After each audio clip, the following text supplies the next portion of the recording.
मेरे नौजवान साथियों, सौभाग्य से इस समय नवरात्रि का पावन अवसर भी चल रहा है।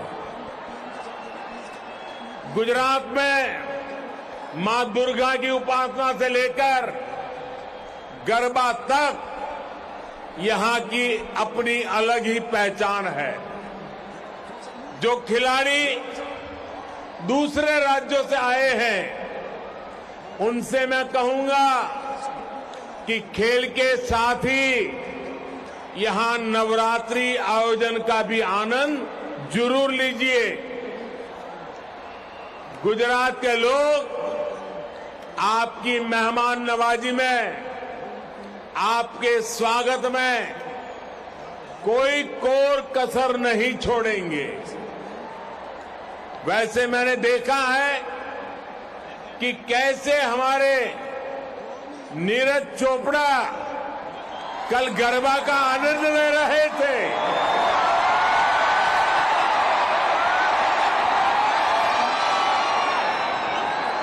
उत्सव की यही खुशी हम भारतीयों को जोड़ती है, एक दूसरे का साथ देने के लिए प्रेरित करती है।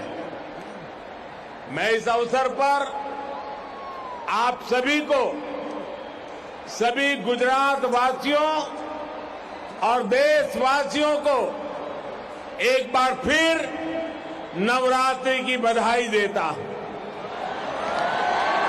मेरे युवा मित्रों, किसी भी देश की प्रगति और दुनिया में उनके सम्मान का खेलों में उसकी सफलता से सीधा संबंध होता है।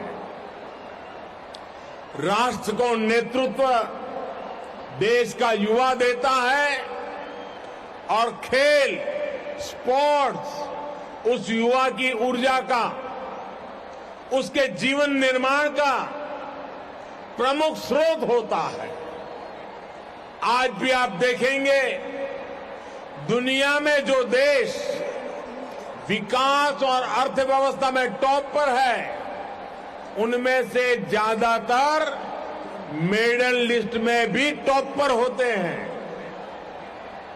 इसलिए खेल के मैदान में खिलाड़ियों की जीत, उनका दमदार प्रदर्शन अन्य क्षेत्रों में देश की जीत का भी रास्ता बनाता है। स्पोर्ट्स की सॉफ्ट पावर देश की पहचान को, देश की छवि को कई गुना ज्यादा बेहतर बना देती है। साथियों, मैं स्पोर्ट्स के साथियों को अक्सर कहता हूं, सक्सेस स्टार्ट्स विथ एक्शन। यानी आपने जिस क्षण शुरुआत कर दी, उसी क्षण सफलता की शुरुआत भी हो गई।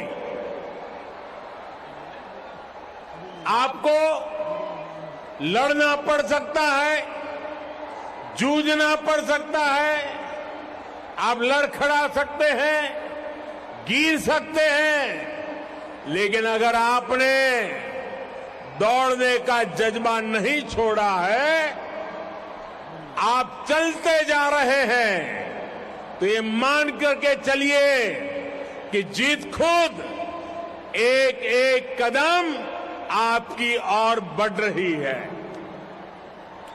आजादी के अमृत काल में देश ने इसी हौसले के साथ नए भारत के निर्माण की शुरुआत की है।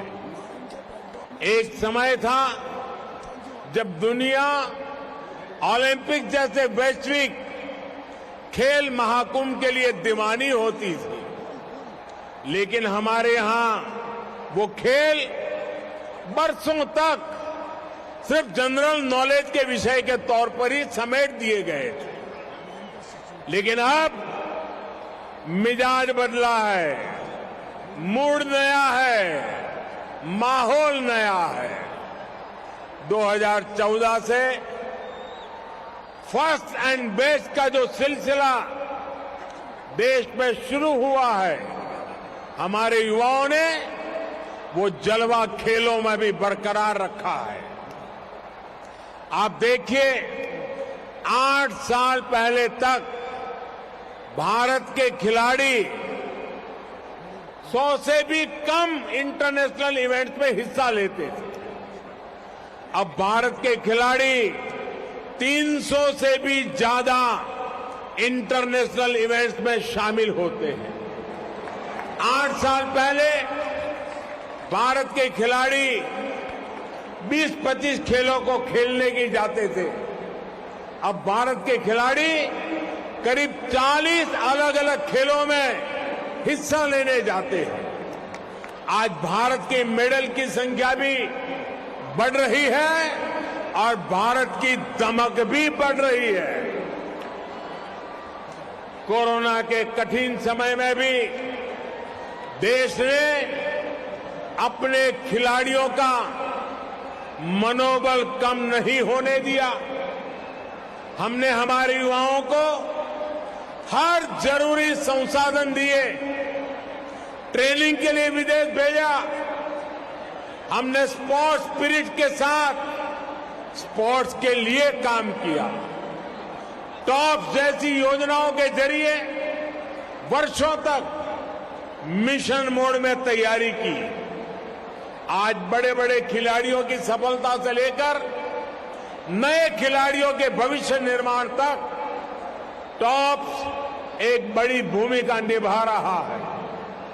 आज हमारे युवा हर खेल में नए रिकॉर्ड बना रहे हैं और अपने ही रिकॉर्ड ब्रेक भी करते चले जा रहे हैं। टोक्यो में इस बार भारत ने ओलंपिक्स का अपना सबसे शानदार प्रदर्शन किया। टोक्यो ओलंपिक्स में पहली बार युवाओं ने इतने मेडल्स देश के नाम किए। उसके बाद थॉमस कप में हमने हमारी बैडमिंटन टीम की जीत का जश्न मनाया।